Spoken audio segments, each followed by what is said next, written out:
The queen of humor was Carol Burnett. Millions of people laughed every week on her show, and her smile could light up any room. A painful secret, though, lurks amid the mirth. She still can't bring herself to watch an episode from 1977. At least not once. Plus, she has already spoken about her refusal. It's not that nobody laughed or that the sketch was bad. No, there's a lot more terrible and extensive explanation. Besides being a painful memory, it has left an open wound for Carol. When did that night occur? For some reason, this singular incident keeps coming back to haunt her. Working life. On April 26, 1933, in San Antonio, Texas, was born Carol Burnett, who is arguably the most beloved comedian in the United States. She had a challenging upbringing. After Carol's parents, who were both alcoholics, eventually divorced, she was raised by her grandmother in a cramped one-room apartment in a rundown neighborhood of Hollywood.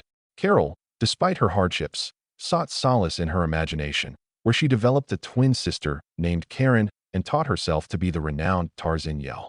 This came to be known as her stage signature. Even as a little girl, she devoured the cinema. Because they were so impoverished, her grandmother would take her and her sister to the movies, and they would even steal toilet paper to bring home. The Carol Burnett show sketches that Carol did were heavily influenced by her experiences at the movies. Carol had planned to attend UCLA for journalism after high school, but things didn't work out that way. The crowd's laughter changed her life when her teacher asked her to perform in front of a group. It was the first time Carol had felt genuine joy and warmth after years of sadness. Knowing she wanted to play the part of an actress, Carol switched her major to theatrical arts in college. A mysterious stranger bestowed upon her a $1,000 loan, with no interest, so she could move to New York and chase her dreams. This amazing turn of events set her on the path to success. Keeping her word, she paid him back in full without ever revealing his identity. She got her start in the industry in New York with modest roles and cameos on children's TV shows.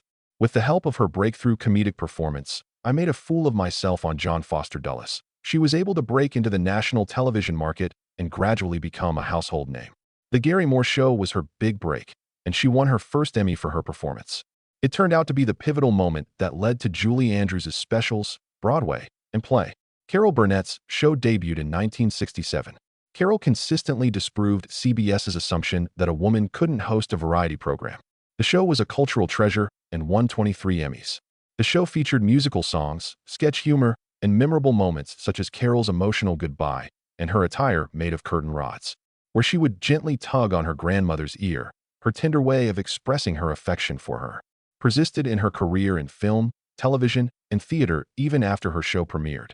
She captivated audiences with her dramatic roles and voice acting, and her legacy lives on via the many fans she has inspired. Toy Story 4, Glee, Desperate Housewives, Law and Order, SVU, and Law and Order, CW all featured her cameo spots. Carol Burnett's life is a tapestry of triumph over adversity, from her modest origins to her status as a Hollywood superstar. Carol Burnett's personal life was full of serious moments as well as humorous ones. Tragic personal demons and heartbreaks have also befallen her. On December 15, 1955, she wed Don Soroyan, her college sweetheart, for the first time. The marriage, though, was short-lived, after which they divorced in 1962. Joe Hamilton was a television producer who had previously been married and had 8 children from a previous marriage. Shortly after, on May 4, 1963, Carol became his wife. Joe and Carol worked together professionally as well. Later in life, he would produce The Carol Burnett Show and was responsible for her renowned 1962 Carnegie Hall performance. She became famous overnight because to this series. Along with Joe, 3 girls were born. On December 5, 1963, their firstborn daughter, Carrie Hamilton, entered this world. Carrie followed in her mother's footsteps by pursuing acting and writing. In 2002, at the young age of 38, Carrie succumbed to pneumonia caused by lung and brain cancer. Jody Hamilton was born to Carol and her husband on January 18, 1967. She is now the executive producer of Stephanie Miller's show and has a background in film production. This all started in 2023. Erin Hamilton, Carol's youngest child, became a singer after being born on August 14, 1968. During her 9th week of pregnancy, Carol also experienced a miscarriage in early 1965. Joe Hamilton, her spouse, filed for divorce in 1984. One of the hardest things for Carol and Joe was helping her with her addiction, but they found meaning in helping other families and donating to the rehabilitation center, so their suffering was not in vain. Carol went so far as to visit Moscow in 1988 to assist in bringing Alcoholics Anonymous to the Soviet Union. Joe passed away in 1991 from cancer. Carol was a promotional assistant for MedicAlert and the company's symbolic 1 millionth member in the 1980s, taking the group's 1 millionth bracelet. Carol remarried on November 24, 2001, to percussionist Brian Miller, who is 23 years her junior, after a number of years of marriage. From that point on, they were inseparable. Throughout her life, Carol has also been blessed with remarkable friendships. Lucille Ball, Beverly Sills, Jim Nabors, who was also Jody's godfather, Julie Andrews, and Betty White were all close friends of hers. Additionally, she mentored Vicki Lawrence, and the two remain close to this day. Brian and Carol took it upon themselves to look after her adolescent grandson Dylan in 2020. They formally assumed temporary guardianship of him from September 2020 to November 2021. However, Carol was already involved in his educational decision-making at that time. A caseworker stepped in after that. Carol Burnett has shown remarkable resilience, generosity, and love in the face of adversity, both on and off stage. Questions of loss several years down the road. In 1976, the National Enquirer published an article that may have caused a scandal. Carol, according to the story, had been drinking heavily at a Washington, D.C. Henry Kissinger was among the people who caused a stir at the eatery. She allegedly made a lot of noise, had been rowdy, and spilled alcohol. Totally false. Carol was not going to let that one go because she has been open about her family's history of alcoholism. After years of courtroom battle, she finally won a $1.6 million libel verdict in 1981. However, a sum of approximately $200,000 was reached after appeals and negotiations. However, the victory was enormous. Even tabloids can't spread damaging lies without restrictions. It sent a message. The year 2006 then brought us Family Guy. As the pilot episode of Pederotica aired, Peter went to an adult bookshop. Quagmire makes a joke about how spotless the store is. So what are you holding? 8,008. On a calculator, how does 8,008 appear? Because Carol Burnett's part-time job is cleaning. Then goes to a cartoon of her famous charwoman figure sweeping the floor with pornographic items all around. In an early 2007 lawsuit, Carol and her firm sought $2 million from Fox. They claimed that the network had infringed upon their copyright and publicity rights, as well as taken a portion of her show's theme tune without her permission. However, the judge ultimately rejected the complaint in June 2007, finding that the Family Guy comedy met the criteria for a parody under the First Amendment. The court noted that the cartoon plainly mocked Carol Burnett's image and style, recognizing how iconic and well-known she and her charwoman figure were. However, they emphasized that parody, regardless of how daring, shocking, or boundary-breaking it may be, is a form of free speech in the U.S. Typically employed to mock well-known people or cultural symbols, it does not demand consent from the subject. The judicial system maintained the idea that parody has a place in open conversation, regardless of whether it offends the one being mimicked. This must have felt like a personal assault to Carol, given the heart and identity she had invested in her characters. It was not a matter of pride or finances. Carol lost the legal battle in this instance. It was an issue of principle for Carol. For her, the part, and her career, the skit mocked something sacred, and she thought it went too far. That she had fought for her honor before is an interesting quirk. Carol was successful in a libel suit against a tabloid that had published false allegations about her public intoxication. Together, the two incidents demonstrated how fiercely she has battled to protect her reputation, writing, and name, especially when she felt her legacy was under attack. The rift with Vicki Lawrence. Vicki Lawrence's relationship with Carol Burnett, her family from the days of The Carol Burnett Show, hit a difficult patch during Carol's contentious divorce from Joe Hamilton in the mid-1880s. Vicki, who played Mom in their iconic family skits, later admitted that Carol emotionally distanced herself from the rest of the show's extended family, including herself. An emotionally wrenching story was told by Vicki. Carol would contact Vicki's husband instead of Vicki herself in the first few episodes of Mama's Family. Her son informed Vicki that it was Carol who had called. "Does she wish to speak with me?" she responded. However, the response was negative. She would prefer to speak with her father. According to Vicki, it was emotionally devastating. "I swear I'll be back," Carol told Vicki's husband. She was gradually making a full recovery. Little did anyone know that Carol was secretly enduring a really difficult time in her own life. Joe Hamilton, the producer who had supported her for almost 2 decades, was the object of her divorce. In addition, she was dealing with the addiction of her eldest daughter, Carrie. "I know it was tough for her," Vicki said, acknowledging how difficult it had been. Long hours were spent by her. Returning was her solemn vow. Plus, she returned in full force once she did. According to her, The pain was the most tragic thing. Carol may have withdrawn within herself as a protective mechanism while she processed the fallout of her divorce and the upheaval in her family. A reaction that a lot of people can connect to, even though it was hurtful for the people closest to her. Thank goodness Carol made it through that rough patch and then came back to the show where they were friends again. According to Vicky, their bond has grown even stronger since then, and they are now closer than before. Carol Burnett's lucky charm. Carol Burnett has always seen rainy days in a different light than other people. She really sees cloudy sky and windy weather as auspicious signs, even though most people hate them. To her, it's about more than just superstition. She believes in it with all her being. Unpredictable weather has always seemed to interrupt pivotal points in Carol's life. Those instances have, on the whole, been resounding successes. The night she managed to get the number of actor Eddie Foy Jr.'s agent from him, it rained. Everything changed for her that night. Up until that point, she was just another actor trying to get into the industry. However, she never looked back after that one introduction because it was her ticket in. It wasn't the first time rain fell before a remarkable event happened. In addition, Carol remembers that it rained the first time she took the stage for her breakout performance in Once Upon a Mattress. The rain was as heavy as the stakes. It was a huge success, as expected. She became famous after that performance, which also validated her prediction about impending storms. Moreover, there is more. Another downpour occurred on the first day of filming for the Carol Burnett show. Carol took the rain as a sign of good things to come, instead of being upset about it. As time went on, that show became one of television's all-time top comedic series. A series that ran for 11 seasons and won multiple Emmys.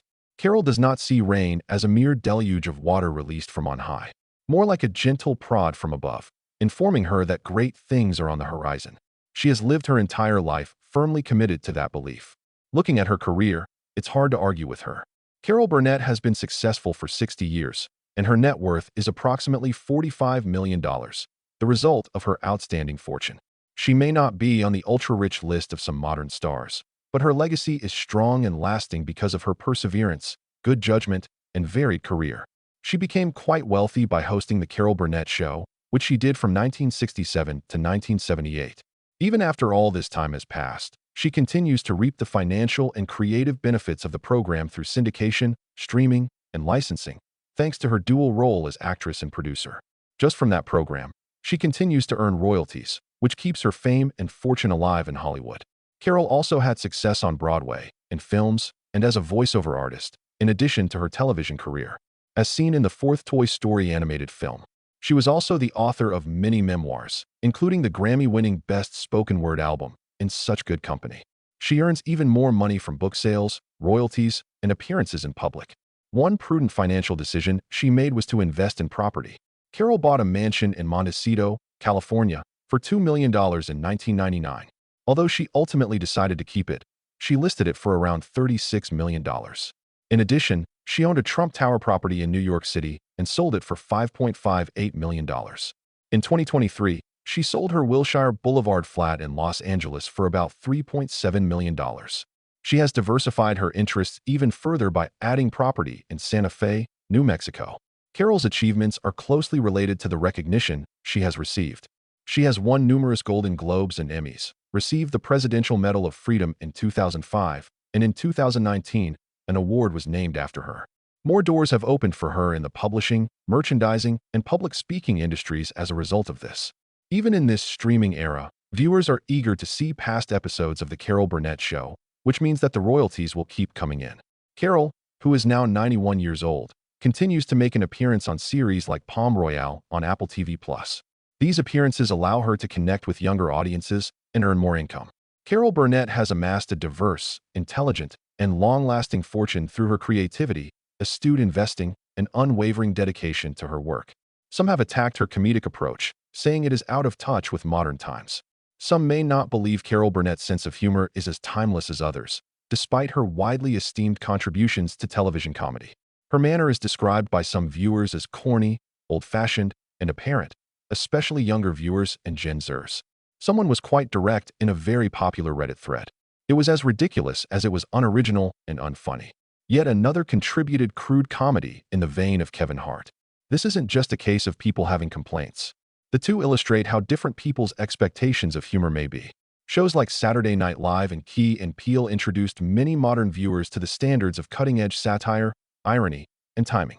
But Burnett's comedic style is heavily influenced by physical comedy, wide characters, huge set pieces, and audience reaction plays, as well as the variety show school of thought. Some critics who revisit her old routines say that while some of the parodies are funny, most of them are overly wordy or simplistic for modern viewers. The evolution of comedy over the years has been noted by even Carol Burnett. She recently turned 91 and said that a lot of modern humor uses offensive language and shock value too much. According to her, "I'm not a prude, but being a bit glum has been a good way to get others to chuckle at times. I find it dull and unfunny if their only purpose is to curse." She went on to say that when compared to modern sitcoms, classics like The Mary Tyler Moore Show and The Dick Van Dyke Show had superior storytelling and intelligent writing. It can be challenging to overlook that contrast. Newer viewers often find the physical humor and warmth of Tim Conway's impromptu routines and the iconic curtain rod clothing sketch to be uninspired or unsatisfying, despite the fact that aficionados love these parts. Except for when Conway did his thing, several viewers on the internet said they couldn't help but chuckle throughout the entire show. However, Burnett's style is greatly admired by many older fans and comedy connoisseurs. Her ability to make people laugh without using shock value or crudeness is something they really like. Most people agree that the show was a product of its day, even though it looks old now. Warm, friendly, run by a woman who helped many aspiring comedians get their starts, and with a strong emphasis on family. Carol Burnett had a good sense of humor and a strong feeling of control over her work, which led to an iconic sketch being born out of a casting conflict. Consequently, there was a conflagration behind the scenes when the much-loved family sketch premiered in 1973. Dick Clare and Jenna McMahon had envisioned Vicki Lawrence playing Mama and rebooking Carol for the role, but Carol had other ideas. She went with her gut and said she would be a better fit for Eunice, the kid who was quite emotional. Carol took the sketch and turned it into her own brilliant moment, coordinating the new look of the parts. Clare and McMahon were outraged and stormed out of rehearsal in protest. In her trademark olive green flower dress, Carol fully embodied Eunice's character as the anxious daughter who was both ready to cry and just as fast to lash out. What could have been a disastrous backstage incident instead became a creative triumph when Vicki stayed on as mother. The audience loved how the tension boosted the performance by giving the characters real conflict. Carol Burnett's character, Eunice, became a fan favorite over the course of the show's 30 family sketches. A number of legendary actors from the golden age of family drama comedies, including Tim Conway, Roddy McDowall, Alan Alda, and Betty White, were involved. By infusing her own life experiences, especially her bond with her mother, into the role of Eunice, Carol revealed that she quickly became one of her favorite characters to portray. It was the sketch's force that came from its sincerity and emotional depth. While the initial disagreement over casting nearly derailed the sketch, it ultimately served as the catalyst for an exceptional outcome. Because of that risky decision to switch up the performers, the show's central focus shifted to the family sketches. It all came to a head in 1982 with the made-for-TV film Eunice and gave rise to Mama's Family in 1983, played by Vicki Lawrence. Carol Burnett's choice to go with her intuition and switch up the casting led to a cascade of events that started with creative friction and backstage controversy, but ended up being a television legacy. Like with comedy, taking a chance may sometimes lead to the biggest payoff. A smile that betrayed the sorrow that Carol Burnett was carrying. Throughout some of her worst years, from 1967 until 1978, Carol Burnett found solace, sanctuary, and emotional support on The Carol Burnett Show, a variety comedy show. Millions of people tuned in every week to laugh, but few knew the truth about what happened behind the scenes. Regarding her daughter Carrie Hamilton in particular, Carol Burnett was secretly carrying a heavy burden. Carrie, who came into this world in December 1963, was an outgoing individual with an innate talent for the arts. She inherited her mother's penchant for the spotlight and her talent for performing and writing. The ostentatious facade belied a troubled teen struggling with substance abuse. Fought a long struggle with alcoholism and drug addiction since she was a teenager. It was complicated. She went to treatment 3 times prior to her ability to achieve sobriety. It was quite difficult for Carol to watch her kid go through that. However, despite the anguish, she and her ex-husband Joe Hamilton persevered. They were there for Carrie through thick and thin, and they found a way to put their own hardships into the service of others. They educated other parents and even helped raise money for Carrie's life-saving rehabilitation center. It was all going swimmingly. Carrie had made a complete U-turn, and the relationship between her and her mother was stronger than ever before on all fronts. In fact, they started pinning pieces together. However, the unfathomable happened in August of 2001. A case of lung cancer was found in Carrie. The cancer had spread to her brain, which was even worse. With her kid by her side, Carol clung to optimism while simultaneously preparing for the worst. In January of 2002, Carrie passed away as a result of cancer and pneumonia complications at the age of 38. For Carol, it was a tragic loss. Occasionally, though not frequently, she would mention Carrie over the years, and she would always say it as it was. Carrie had mentioned that she would tell herself, "Today I'm going to love my life," upon waking up. Even in her lowest points, Carol held on to those words. After Carrie passed away, Carol was unable to do anything, work, write, or even get out of bed. She and Carrie had started writing the play Hollywood Arms together, but she only finished it after her third husband pushed her to do so, revealed that it appeared to be the right choice for everyone involved, including herself, the cast, and the need to honor Carrie's legacy. Carol Burnett often reflected on those days with mixed emotions. Even though the Carol Burnett show had ended years before these catastrophes happened, laughter and applause served as emotional protection. Looking back, it protected her even as everything else around her began to fall apart. You don't overcome it, but you learn to live with it, as Carol has said herself.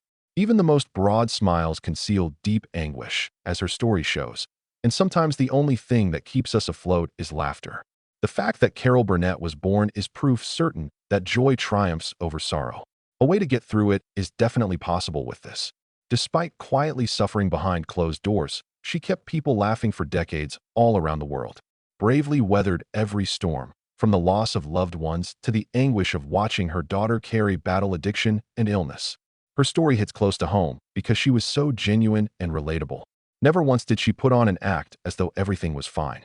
She was the one who took the lead every time, regarding the challenges of perseverance in the face of adversity. Nonetheless, she arrived with joy, love, and an unquenchable flame. Even at the worst of times, like when Carrie passed away, Carol kept busy, wrote, and shared joy as a way to honor her daughter's life. The majority of us can only gaze in awe at such strength. Legendary comedian Carol Burnett is much more than that. She is an uplifting example of a woman who has overcome tremendous loss. What truly defines her legacy are her resilience, her humility, and her belief in the restorative power of humor. "Comedy is tragedy plus time," she famously said. Comedy was a lifeline for her as well. Carol has never let her grief harden her, and as a result, she now looks back on her life with wisdom and compassion. Not at all.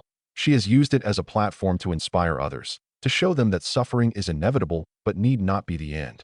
That we can continue to love, laugh, and be joyous in the face of adversity is arguably the most beautiful aspect of her story. We appreciate you coming along with us as we share in the joy of learning about Carol Burnett's remarkable life. Please subscribe to our channel and give her story a like if it had even a small impact on you. We have more motivational stories about famous people you know and love. Stay tuned for a plethora of other heartfelt, truthful, and impactful stories on the way.